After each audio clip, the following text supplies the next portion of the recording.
Magandang araw sa inyong lahat mga kababayan at sana po ay nasa mabuti kayong kalagayan. Actually, pinapakinggan ko po itong video na pinasa sa amin ng isa sa ating mga subscriber. At ang topic niya dito ang sabi, hindi na daw kailangan ng kautusan ng Diyos dahil tinapos na daw yun ni Kristo. At hindi na rin daw uso yung mga propeta sa ating panahon. So tara, pakinggan natin to at tingnan natin kung sang-ayon ba sa Biblia yung kanyang mga argumento, no? And by the way, bago nga pala natin pakinggan gusto ko lang pong batiin at pasalamatan yung ilang sa ating mga subscriber. Una sa listahan is si Ma'am OFW Shirl. So isa po tong OFW. So kamusta po kayo, Ma'am? And si Sir Alberto Federico ng Albay, kamusta po sa Albay? Si Ma'am Victory ng Marinduque. Si Sir Alberto Realista, kamusta po kayo? Si Ma'am Jolly Carion. Si Ma'am Fei Nu ng Taiwan. Nakasulat kasi sa Mandarin yung kanyang pangalan kaya pinatranslate ko na lang. Ito ang basa pala dyan is Fei Nu. Kamusta po kayo, ma'am?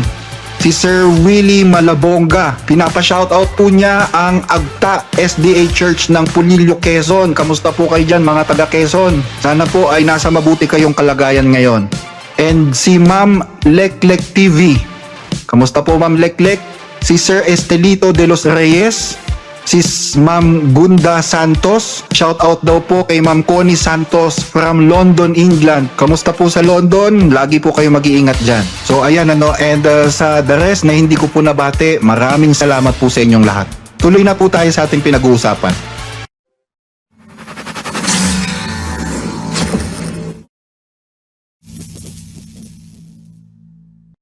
Ngayon, dalawa yan, law and prophet. Pag binasa natin dito sa Luke 16:16, the law and the prophet were until yan. So, natapos yung law saka yung mga prophets. Maliwanag yan dito sa Luke 16:16. O, basahin natin para maintindihan ninyo. Dalawa yan, ha? Law and the prophets yun, nakalagay dito. Luke 16:16. Ito. Basahin natin. The law and the prophets were until John. So, may hangganan talaga ang law at saka prophet. Bakit magkasama ang law at prophet? Kasi mga kapatid, dito sa Biblia, ang dalawang yan, the law and prophet, they all prophesy about Christ. Makita natin. Law and prophets Kaya nagpo-prophesy yun lahat about Christ. Kaya may hangganan. So ayon, napansin nyo ba yung napansin ko mga kababayan? Siya na mismo ang may sabi na yung kautusan at yung mga propeta na tinutukoy dyan ay yung mga kautusan at mga propeta na humula kay Kristo. Mga laws and prophets na nanghula kay Kristo. Ulitin natin, napansin ninyong mabuti yung sinabi niya. Ang dalawang yan, the law and prophet, they all prophesy about Christ. They all prophesy about Christ. They all prophesy about Christ. O di ba? Ang tinutukoy pala diyan, siya mismo may sabi na yung kautusan at mga propeta ay mga nagprophesy kay Kristo. So ibig sabihin, hindi yung buong kautusan ang pinag-uusapan diyan, hindi yung buong propeta. Tayo bumasa sa Luke 16:16. Ang kautusan at ang mga propeta ay nanatili hanggang kay Juan. Mula noon, ang ebanghelyo ng kaharian ay ipinangangaral at ang bawat tao ay pumapasok doon na nagpipilit. O anong kautusan ba ito? Ano ba itong mga kautusan at mga propeta na to? Kasama ba dito yung utos na huwag kang magnanakaw? Kasama ba dito yung utos na huwag kang papatay? Kasama ba dito yung utos na igalang mo ang iyong ama at ang iyong ina? Pag sinabi mong kasama, tanong ko naman sa'yo, hula ba yun? O diba? Is that a prophecy? Kasi sabi mo, yung tinutukoy na law and prophets na hanggang kay Juan lang ay mga nagpa-prophesy kay Kristo at pinapalabas mo nakasama dun lahat ng utos. Ibig mo sabihin yung utos na huwag kang papatay, huwag kang magnanakaw, igalang mo nanay at tatay mo. Prophecy ba yun kay Kristo? Mga hula ba yun kay Kristo?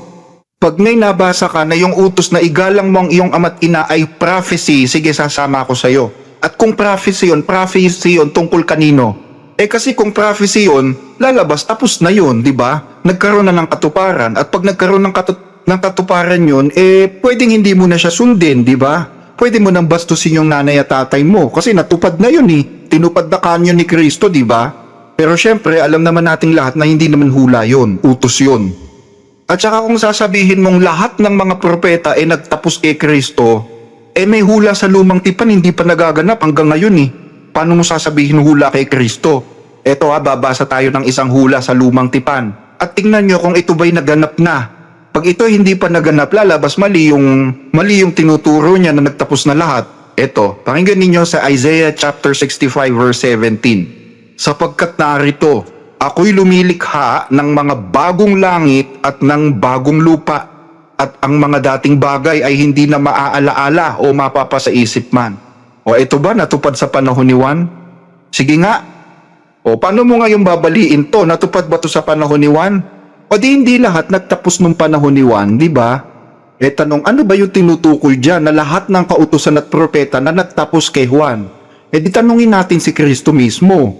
Ano ba yung tinutukoy niya na kautusan at propeta na nagtapos kay Juan? Siya sasagot, pakinggan ninyo, sa Luke chapter 24 verse 44. At sinabi niya sa kanila, ito ang aking mga salitang sinabi ko na sa inyo nang ako'y sumasa inyo pa, na kinakailangang matupad ang lahat ng mga bagay na nasusulat tungkol sa akin sa kautusan ni Moises at sa mga propeta at sa mga awit.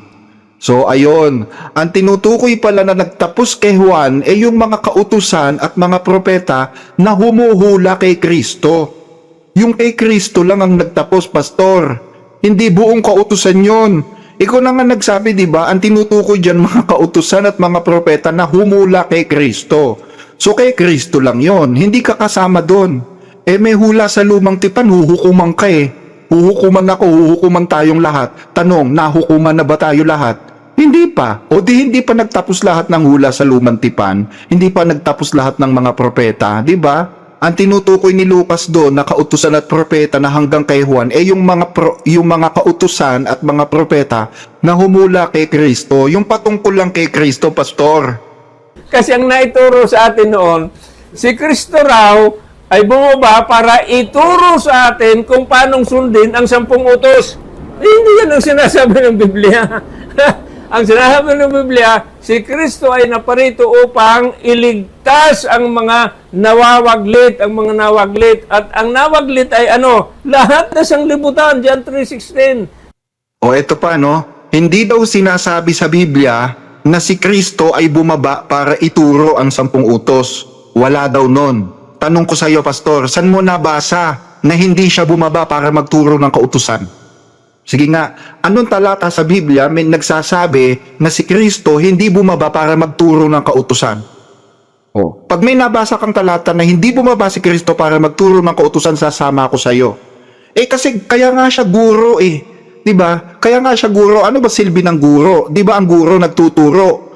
Tanong, yung bang kautusan hindi kasama sa mga itinuro niya bilang guro? Saan mo nabasa 'yon? Na wala siyang itinurong kautusan. Meron nga siyang itinurong kautusan, nagturo nga siya ng kautusan eh. Ano sabi niya? Narinig ninyong sinabi sa mga tao nung una, huwag kang papatay.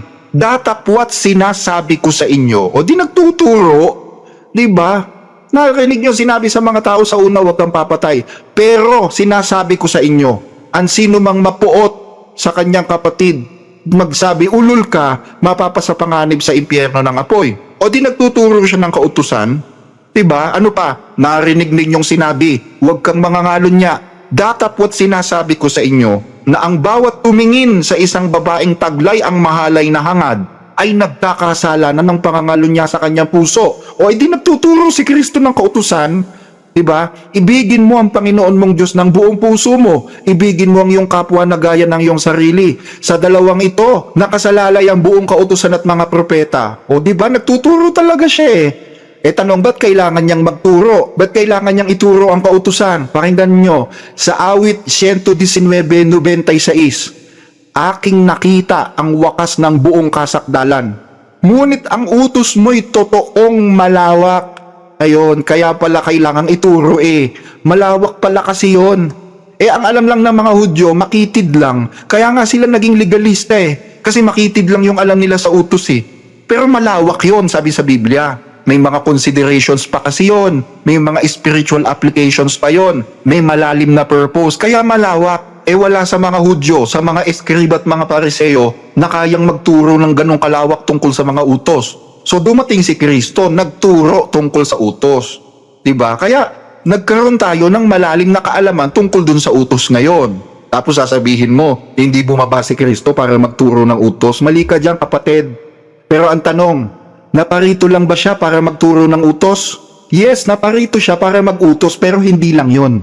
At hindi rin namin sinasabi na yung pagtuturo lang sa kautusan ang gagawin niya. Marami siyang gagawin.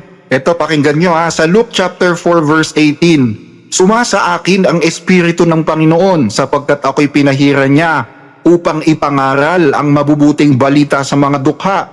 Ako'y sinugo niya upang itanyag sa mga bihag ang pagkaligtas at sa mga bulag ang pagkakita, upang bigyan ng kalayaan ang nangaaapi, upang itanyag ang kaaya-ayang taon ng Panginoon. O di hindi lang pala isa yung gagawin niya, marami siyang gagawin. Magpaunawa, magpalaya, magtanyag ng kaaya-ayang taon ng Panginoon. Madami siyang gagawin. At isa dun sa mga gagawin niya, maliban sa pagtuturo ng kautusan, tutubusin niya ang mga tao. Saan niya tutubusin? Roma 6:23, sapagkat ang kabayaran ng kasalanan ay kamatayan. Datapwat ang kaloob na walang bayad ng Diyos ay buhay na walang hanggan kay Kristo Jesus na Panginoon natin. Ayon, may utang pala mga tao at kailangan ng mga tao na magbayad ng buhay sa kautusan. Kasi nilabag ng mga tao yung kautusan eh.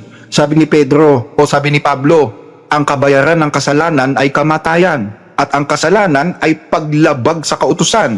Therefore, meron tayong utang. Ang pambayad natin, yung buhay natin dahil dun sa paglabag natin ginawa. So si Kristo naparito para bayaran yung utang ng mga tao. Imbis na tayong mga tao ang magbayad sa sarili nating paglabag dun sa utos, si Kristo na yung gumawa. Siya na yung nagbayad. So anong ipinapakita nito mga kababayan? Ipinapakita lang nito na maging si Kristo may mataas na pagpapahalaga sa utos. Kung wala pa ng kwenta yung utos, ba't pa niya babayaran yun? Diba? Biruin mo ang pinambayad ni Kristo, buhay niya. So kung walang importansya yung utos, bakit binayad niya yung buhay niya? So mali na sabihin hindi na importante ang utos. Kasi buhay ni Kristo pinambayad doon para masatisfy yung utos. Buti sana kung dugo lang ng hayop yung binibigay para masatisfy yun Pero hindi Dugo ni Kristo yun napakamahal nun Tapos sasabihin ng ibang mga tagapagturo, ang utos wala ng kwenta. Parang sinabi walang kwenta yung ginawa ni Kristo, walang kwenta yung kamatayan ni Kristo, yung dugo ni Kristo walang kwenta. Kahit nga hanggang ngayon kaya nga tayo humihingi ng patawad sa Diyos pag nagkakasala tayo dahil meron tayong nalalabag di ba? At bawat paglabag natin, namamagitan si Kristo sa Diyos. Pinipresenta ni Kristo yung butas sa kamay niya, yung kanyang dugo, kada magkakasala tayo sa Diyos. O tapos sasabihin, wala nang kwenta yung utos. Di dapat sinabi na lang ni Kristo, huwag ka na humingi ng tawad, wala kang kasalanan kasi wala nang utos Wala nang kasalanan, wala nang mga dapat labagin, wala nang rules. Di dapat gano'n na lang sinabi niya, di ba? Hindi namamagitan si Kristo para sa kasalanan ng mga tao. So ibig sabihin, alam ni Kristo na umiiral pa rin yung mga bawal, di ba? That's the reality, kahit hindi mo basahin sa Biblia yon. Common sense na lang, ba't ka humihingi ng tawad kung wala nang utos? Tapos sasabihin pa nila, sinira na. Sinira, pwede ba naman pagkatapos sundin sinira? Pwede ba yun? Pagkatapos mong bayaran ng buhay mo, sinira? Ba't ka pa nagbayad ng buhay kung sisirain din naman bandang huli, di ba? Anong sense ng pagbabayad mo ng buhay doon? O anong sense ng pagsunod mo? Sabi sa Biblia, huwag ninyong isiping ako'y naparito upang sirain, kundi upang ganapin, tapos sisirain. Anong sense ng pagganap? Parang napaka-illogical naman na yata naturo pastor. Kaya alam nyo, tama yung sinabi ng Panginoong Hesus Ang sabi niya dito sa Matthew 5:17, huwag ninyong isiping ako'y naparito upang sirain ang kautusan o ang mga propeta. Ako'y naparito hindi upang sirain, kundi upang ganapin. Naparito siya para ibigay yung hinihingi ng utos, yung requirement na hinihingi ng kautusan. Talaga ba na naparito siya para ibigay yung hinihingi ng utos? Roma 8:3, sapagkat ang hindi magawa ng kautusan na mahina sa pamamagitan ng laman sa pagsusugo ng Diyos sa kanyang sariling anak na nag-anyong lamang sa larin at dahil sa kasalanan ay hinatulan ng Diyos sa laman ang kasalanan upang ang kahilingan ng kautusan ay matupad sa atin na hindi nagsisilakad ayon sa laman kundi ayon sa Espiritu, sapagkat ang mga ayon sa laman ay nagsisitalima sa mga bagay ng laman, datapwat ang mga ayon sa Espiritu ay sa mga bagay ng Espiritu. Ayon, hindi lang pala naparito si Kristo para sundin yung utos ng siya lang. Pati pala tayo partaker sa pagsunod eh. Pagkatapos hatulan ng Diyos o puksain yung kasalanan sa laman, hindi na tayo lumalakad sa laman. Lumalakad na daw tayo sa Espiritu. At bilang lumalakad sa Espiritu, tatalima o susunod tayo sa mga bagay na Espiritu. Ano ba yung mga bagay na pang Espiritu na tatalimahin natin? May tatalimahin, hindi pwedeng wala. Pakinggan nyo, sa 7:14, sapagkat nalalaman natin na ang kautusan ay sa Espiritu, ngunit ako'y sa laman na ipinagbili sa ilalim ng kasalanan. So meaning, hindi talaga sinira yung utos. Manapa, naging partaker tayo sa pagtupad nun dahil kay Kristo. Ulitin natin yung basa, sapagkat ang hindi magawa ng kautusan na mahina sa pamamagitan ng laman, sa pagsusugo ng Diyos sa kanyang sariling anak na nag-anyong lamang salarin, at dahil sa kasalanan ay hinatulan ng Diyos sa laman ng kasalanan, upang ang kahilingan ng kautusan ay matupad sa atin, na hindi nagsisilakad ayon sa laman, kundi ayon sa Espiritu, sapagkat ang mga ayon sa laman ay nagsisitalima sa mga bagay ng laman, datapwat ang mga ayon sa Espiritu ay sa mga bagay ng Espiritu. O di meron talaga tayong tatalimahin, merong susundin. Ano yung susundin? Upang ang kahilingan ng kautusan ay matupad sa atin. O di meron talagang tutuparin. Tapos sabi pa ni Kristo, huwag niyong isipin na parito ko para sirain yung utos. Yung ibang nangangaral, sinasaksak sa utak ng mga miyembro nila na sira na yung utos. Wala nang bisa. Ang linaw-linaw, di ba? Huwag ninyong isipin na sinira ko, sabi ni Kristo. So bakit yung iba, inuukil-kil sa utak ng mga miyembro nila na sinira na, sira na? O di ba? Sino ngayon ang Antikristo? Binabago yung salita ni Kristo. At kahit ganapin ni Kristo yon, hindi mo pa rin pwedeng isipin na sira na yon. Porque ginanap, sira na. Hindi ganun yun, ano? Kasi maliwanag yung sinabi ni Kristo, huwag niyong isiping ako'y naparito upang sirain. So there is no way to think na masira yon. Dahil hindi naman yun ang purpose ng pagdating niya sa mundo. Buti sana kung sinabi niya, huwag niyong isipin na naparito ko para sirain. Pag ginanap ko na, sira na yon. Ganun ba sinabi niya? Pag ginanap ko na, tsaka nyo isipin na sira na. Ganun ba yon? Walang ganun. So there's no way to think na sinira ni Kristo yon dahil hindi yun ang purpose niya at wala siyang sinabing ganun. Now, ang condition mga kapatid, para mag-pass away ang law, para matapos na ang law ay till all is fulfilled. Ang itatanong natin, ano ba itong ifo-fulfill na ito? Para pag na-fulfill na yun, tapos na rin ang law. Maliwanag yun, ha? Ano yung i-fulfill? Mga kapatid, intindihin natin sa mission ni Christ dito sa sanglibutan. Kasi ang mission niya dito sa sanglibutan, iyon ang i-fulfill. Pag na-fulfill na yung mission niya, then the law will pass away. Okay. Ang tanong, ano itong i-fulfill? Ang i-fulfill, of course, yung mission ni Christ, which is to seek and to save that which was lost. Tanong, kailan ba na-fulfill ito? Okay? Once na ma-fulfill na yung kanyang mission, tapos na yung law. Ganyan na eh. Maliwanag. Kailan na-fulfill? Basahin natin dito sa John 19:28 to 30. John 19:28 to 30. After this, Jesus, knowing that all things were now accomplished, nakita mo na, all things were now accomplished, that the scripture might be fulfilled, said, I thirst.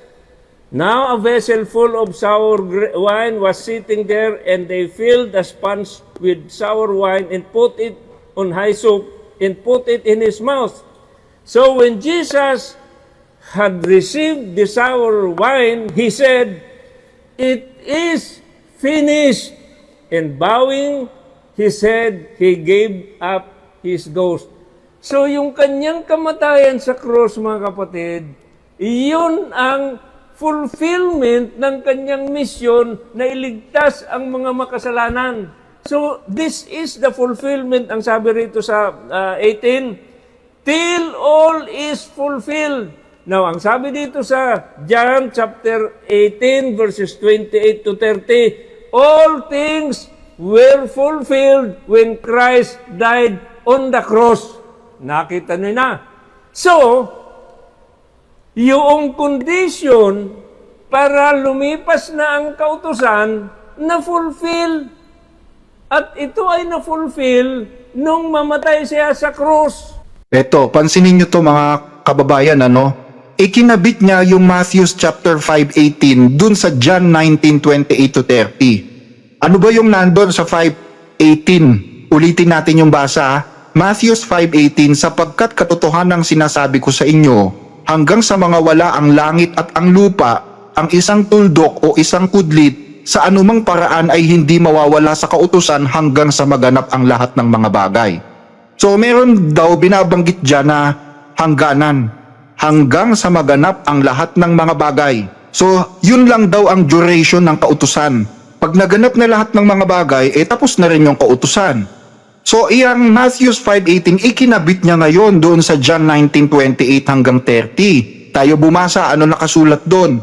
Pagkatapos nito, pagkaalam ni Jesus na ang lahat ng mga bagay ay naganap na nga, upang matupad ang kasulatan ay sinabi, nauuhaw ako.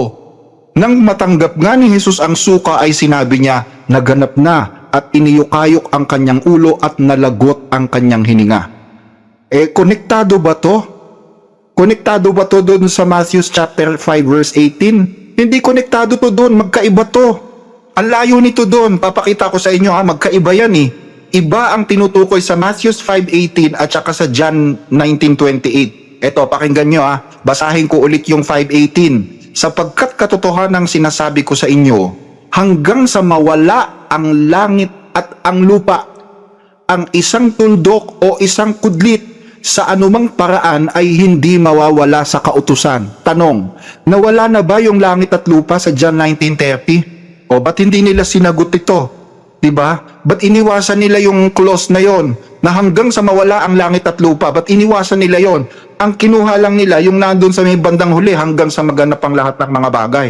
Ang sinasabi dyan, no, hanggang sa mga wala ang langit at lupa, hindi mawawala isang tuldok o kahit isang kudlit sa kautusan. Tanong, nun bang namatay si Kristo sa John 19:30, nawala ba langit at lupa? O tignan ko kung masasagot nila yan. Pag itinanong nyo yan, kahit kanino hindi yan masasagot. Kasi tingnan nyo hanggang sa mawala ang langit at ang lupa, hindi mawawala isang tuldok sa kautusan. Hindi mawawala hanggang sa mawala ang langit at lupa. Ibig sabihin, mawala na langit at lupa, yung utos hindi mawawala. Nakuha nyo? Mas matagal ang duration ng kautusan kaysa sa langit at lupa. Biruin nyo, wala na langit at lupa, yung tuldok sa kautusan nandun pa rin. O paano mo sasabihin ngayon na hanggang krus lang yon, diba? At pagpalagay mo na, nung pinako si Kristo na wala na rin ang langit at lupa, mawawala ba kautusan? Hindi pa rin. Kasi sabi ni Kristo, hanggang sa mawala ang langit at lupa, hindi mawawala sa kautusan ang isang tuldok o kudlit. So hindi yung pagkapako ni Kristo ang deadline ng kautusan. Hindi rin yung pagkawala ng langit at lupa ang deadline. Ang totoo, pag binasa mo nga yan sa Magandang Balita Biblia, sa Good News, mas matindi pa Pakinggan nyo, sa Matthew 5:18 ng Good News Bible, tandaan ninyo ito, magwawakas ang langit at ang lupa, ngunit ang kaliit-liitang bahagi ng kautusan ay hindi mawawalan ng bisa hanggang sa hindi nagaganap ang lahat. Nakita nyo yan? Mawala man ang langit at lupa, gumuho man ang langit at lupa, yung utos, hindi matatapos yon. Nakita nyo? Kahit ipako pa si Kristo, hindi matatapos yon. Kahit mawala ang langit at lupa, sa araw na ipako si Kristo, nandun pa rin yon. O di ibig sabihin, hindi magkapareho yung Matthew 5:18 at saka John 19:30. Hindi magkapareho yon, magkaiba yon. Diba? Ganun lang naman kasimpleng intindihin yan At ang totoo, kung itutuloy mo pa yan sa Matthew 5:19, dun sa susunod na talata, alam nyo maraming religion allergic sa talatang yan Matthew 5:19. Maraming allergic dyan sa talatang yan. Laging iniiwasan yan. Lalo na yung mga nagsasabi na hindi na importante yung kautusan ng Diyos. O basahin natin. 5:19, kaya't ang sino mang sumuway sa isa sa kaliit-liitang mga utos na ito at ituro ang gayon sa mga tao, tatawaging kaliit-liitan sa kaharian ng langit. Datapot ang sino mang gumanap at ituro, ito'y tatawaging dakila sa kaharian ng langit. O, maraming hindi bumabasa nito, hanggang 18 lang yung binabasa nila. O, dito nakikita natin, may significance pa rin pala yung kautusan hanggang sa pagpunta ng mga tao sa kaharian ng langit. Hindi hanggang krus lang yun, Pastor. Ang tanong, ano ba yung tinutukoy na lahat ng mga bagay sa John 19:30? Sige nga, pag-aralan nga natin. Ano ba yung tinutukoy sa John 19:30 na naganap na yung lahat ng mga bagay, tapos namatay ang Panginoong Hesus? Ano ba yung lahat ng mga bagay na naganap na yon? Pakinggan ninyo, binasa na natin to kanina, ulitin lang natin. Sa Luke chapter 24 verse 44, at sinabi niya sa kanila, ito ang aking mga salitang sinabi ko sa inyo, nang ako'y sumasa inyo pa, na kailangang matupad ang lahat ng mga bagay na nasusulat tungkol sa akin sa kautusan ni Moises, sa mga propeta at sa mga awit. Nang magkagayoy binuksan niya ang kanilang mga pag-iisip upang mapag-unawa nila ang mga kasulatan. At sinabi niya sa kanila, ganyan ang pagkasulat na kinakailangang maghirap ang Kristo at magbangong muli sa mga patay sa ikatlong araw. Ayon. So hindi pala absolutely lahat ng mga bagay. Ang tinutukoy lang na lahat ng mga bagay is yung tungkol kay Kristo. Yung natupad tungkol kay Kristo. Lahat ng mga bagay na nasusulat sa Kanya sa kautusan ni Moises at sa mga propeta. Oh, diba? Iba yung Matthew 5:18. Yung pautosang tinutukoy doon, hindi pa yun natatapos. Ituturo pa yun. Aabot pa yun hanggang sa dalhin yung mga naligtas sa kaharian ng langit. Di pa tapos yun, Pastor. Pero alam nyo, dun sa video yung napanood ko, buti nga sinagot nila yun eh. Yung iba iniiwasan yung talata na yun eh. Buti nga to si Pastor sinagot yung Matthew 5:19. At ang sagot niya, tama, ituturo yun. Pero ang duration daw noon, sabi nila, ang duration daw ng pagtuturo ng kautusan is 3 taon lang.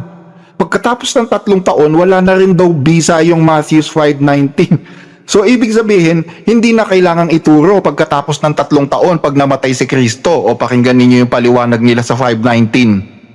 Ito ang dahilan kung bakit sinabi niya dito sa 19, itong ginagamit natin noon, 19, para patunayan na walang katapusan ang law.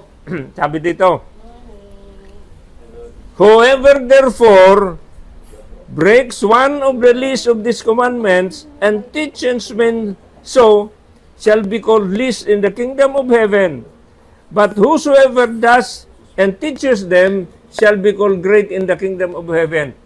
Ito ang ginagamit nila at ginagamit natin. Ang sabi rito, ito raw na long ito ay ang sino man na sumunod nito at magturo nito ay tatawaging dakila sa kanyang Diyos. Pero ang hindi magturo nito at sumunod nito ay hindi tatawagin dakila. So ito ang teksto natin ginagamit noon para patunayan na the law still will exist.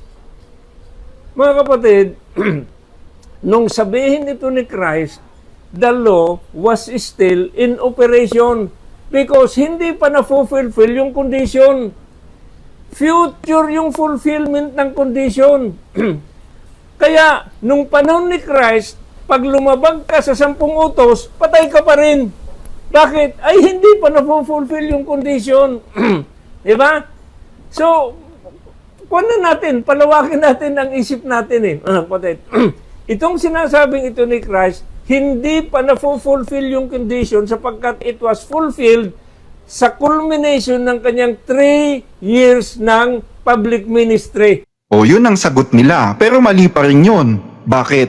Ang liwanag naman sa talata kaya't ang sino mang sumuway sa isa sa kaliit-liitang mga utos na ito at ituro ang gayon sa mga tao, tatawaging kaliit-liitan sa kaharian ng langit. Datapot ang sino mang gumanap at ituro, ito'y tatawaging dakila sa kaharian ng langit. O di ba? Ang significance nito hanggang sa pagpunta pa ng mga tao sa langit. Hanggang dun pa yung significance niyan. Tanong, dinala na ba yung mga maliligtas sa langit? Hindi pa. O di hindi pa nagaganap yung reward ng mga nagtuturo ng kautusan? Ibig sabihin, hindi pa tapos to. Kasi wala pa yung reward dun sa mga nagtuturo at mga hindi nagtuturo wala kung sasabihin mo, Hindi, hanggang sa mamatay lang si Kristo ang application niyan. Ibig mo sabihin, yung salita na yon sa Matthew 5:19, may expiration na 3 taon? Meron ba nun? Salita ni Kristo may expiration ng 3 years? Ano sabi ni Kristo? Basa tayo. Matthew 24:35. Ang langit at ang lupa ay lilipas.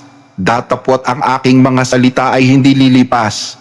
Mas matindi pa pala to. Doon sa Matthew 5:18 sabi doon, parang may limitasyon kasi hanggang sa maganap ang lahat ng mga bagay. Dito naman sabi ni Kristo, ang langit at lupa ay lilipas, datapwat ang aking mga salita ay hindi lilipas. Yun bang Matthew 5:18 to 19, salita ba ni Kristo yun? Salita ni Kristo. O di hindi lilipas yun?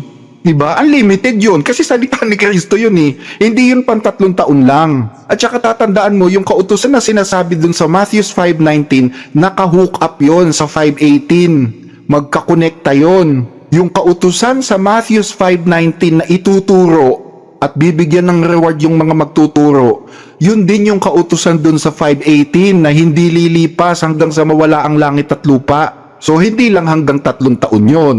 Diba? Ganun lang naman kasimple yun eh. For Christ is the end of the law, katapusan ng law, ng kautusan. For righteousness, para sa katwiran, doon sa mga naniniwala. So, ang ibig sabihin, pag hindi ka naniniwala kay Kristo, ang law tuloy-tuloy. Kaya yung mga nagtuturo na ang law ay tuloy-tuloy pa hanggang ngayon, they do not believe Christ. Ito ginamit niya yung Roma 10:4. Christ is the end of the law. Kaya daw yung mga nagtuturo ng kautusan, hindi daw naniniwala kay Kristo. May nakasulat bang ganun doon? May nakasulat bang ganun? Kahit pa ulit-ulit mong basahin yung Romans 10:4, wala naman nakasulat dyan na yung mga nagtuturo ng kautusan, hindi naniniwala kay Kristo. Walang ganun. Dagdag yon. Ang nakasulat dyan, Christ is the end of the law. At hindi porke nakabasa ka ng end, tapos na. Hindi ganun. Ito babasa ko, may end, pero hindi pa tapos. Unang Pedro 1:9, receiving the end of your faith, even the salvation of your soul. Ibig ba sabihin dyan, nagtapos na yung faith? Sige nga, kung yung argumento ni pastor ang gagamitin mo, lalabas, nagtapos na nga yung pananampalataya, yung faith. Pero hindi ganon. Kasi ang ibig sabihin niyan, pag tinagalog mo yan, na inyong tinanggap ang layunin ng inyong pananampalataya, ang pagkaligtas ng inyong mga kaluluwa. At pag binasa mo pa yan sa bagong version, na inyong tinanggap ang bunga ng inyong pananampalataya, ang kaligtasan ng inyong mga kaluluwa. Di ba? Hindi porke sinabing end, tapos na o katapusan na, hinto na. May ibang meaning nun. Pwedeng layunin, pwedeng bunga, di ba?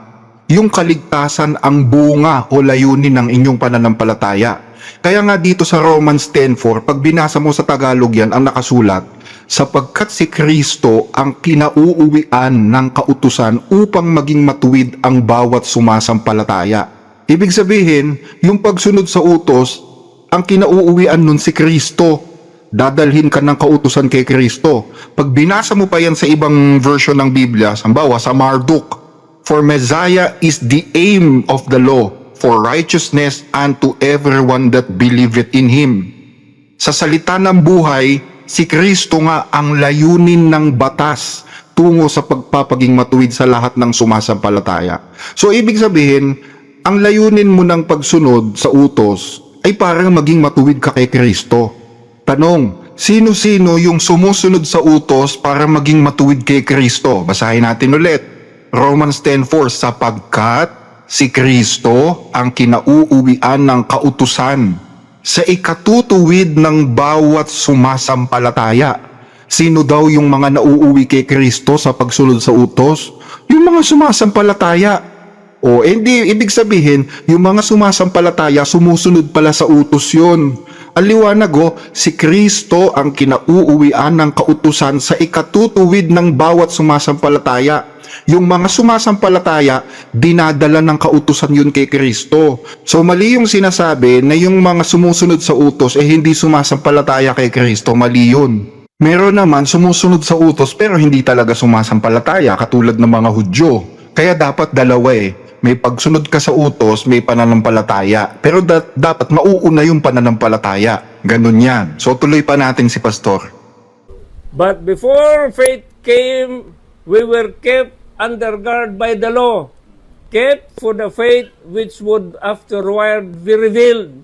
Therefore, the law was our tutor to bring us to Christ, that we might be justified by faith. But after faith has come, we are no longer under the tutor, under the law. Napakaliwanag nito. Maliwanag pa sa sikat ng araw eh. Kasi ang law rito mga kapatid, dito sa 19 up to 22, ikinumpara sa tutor. Anong ibig sabihin ng tutor? Ang tutor ay yung nagtuturo sa Grego, pedagog. Yes. Now, itong law ay ikinumpara sa tagapagturo. Nung wala pa si Kristo, nung dumating na raw si Kristo ay therefore the law was our tutor to bring us to Christ, that we might be justified by faith. But after faith has come, we are no longer under the tutor. Ang naituro sa atin, hindi. Ang lupa ang nagtuturo sa atin sa Diyos. Hindi na mga kapatid. Ito naman, ginamit niya yung Galatians 3:24 to 25. Tayo bumasa. Ano pat ang kautusan ay siyang naging tagapagturo natin upang ihatid tayo kay Kristo, upang tayo'y ariing ganap sa pamamagitan ng pananampalataya. Datapot ngayon dumating na ang pananampalataya, ay wala na tayo sa ilalim ng tagapagturo. Well, kung limitado ang alam mo sa Biblia, talagang iisipin mo na kung babasahin mo, parang ibig sabihin dyan, wala na tayo sa kautusan. Kaya hindi na importante yung utos kasi wala na tayo dun sa tagapagturo. Pero hindi ganun ang ibig sabihin nun, mga kababayan. Kasi kung yun ang ibig sabihin nun, ibig sabihin, sira na yung sinabi ni Kristo. Ang sabi ni Kristo, hindi ako naparito upang sirain ang kautusan. Dahil hanggang sa mawala ang langit at lupa, walang mababawas sa kautusan. So kung sasabihin mo na dahil sinabi dyan na wala na tayo sa tagapagturo, hindi na kailangan ng kautusan, mali yun, contradiction na yun dun sa sinabi ni Kristo. At contradiction na rin yun dun sa sinabi ni Pablo. Sabi ni Pablo sa 3:31, niwawala kaya nating kabuluhan ang kautusan sa pamamagitan ng pananampalataya? Huwag nawang mangyari, kundi pinagtitibay pa nga natin. So meaning, walang intensyon si Pablo na alisin o pahinain yung utos. Sabi niya, pinagtitibay pa nga natin Eto namang mga to, inalis. Si Pablo, pinagtitibay yung kautusan, sila naman inalis. So ano ba ibig sabihin ng Galatians 3:24 hanggang 25 na wala na tayo sa ilalim ng tagapagturo? Well, alamin mo muna, paano tayo tinuturo o itinuturo ng kautusan kay Kristo? Kasi dapat alam mo muna yun Baka mamaya salita ng tagapagturo pero hindi naman alam kung ano pala ibig sabihin ng tagapagturo. Paano siya naging tagapagturo? Ano ba itinuturo ng kautusan? At paano tayo inihahatid nito kay Kristo? Roma 7:7. Ano nga ang ating sasabihin? Ang kautusan bagay kasalanan, huwag nawang mangyari. Datapwat, hindi ko sana nakilala ang kasalanan kundi sa pamamagitan ng kautusan, sapagkat hindi ko sana nakilala ang kasakiman kung hindi sinasabi ng kautusan na huwag kang mananakim. Ayon, ang kautusan pala naging tagapagturo. Nagtuturo siya sa atin kung ano ang kasalanan.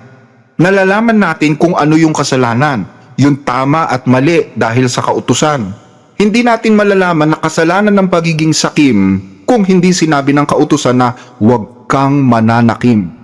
Ikaw, sakim ka, lahat na lang ng bagay gusto mo na sa'yo, ni hindi ka marunong magbigay, pero hindi mo alam na masama yun. O kaya minsan alam mo, pero nawawala ka na sa focus, nawawala ka na sa katinuan dahil sa dami ng pera mo. So dumating ngayon yung kautusan, sabi ng utos, huwag kang mananakim. So nalaman mo ngayon na masama yung mga pinagagagawa mo.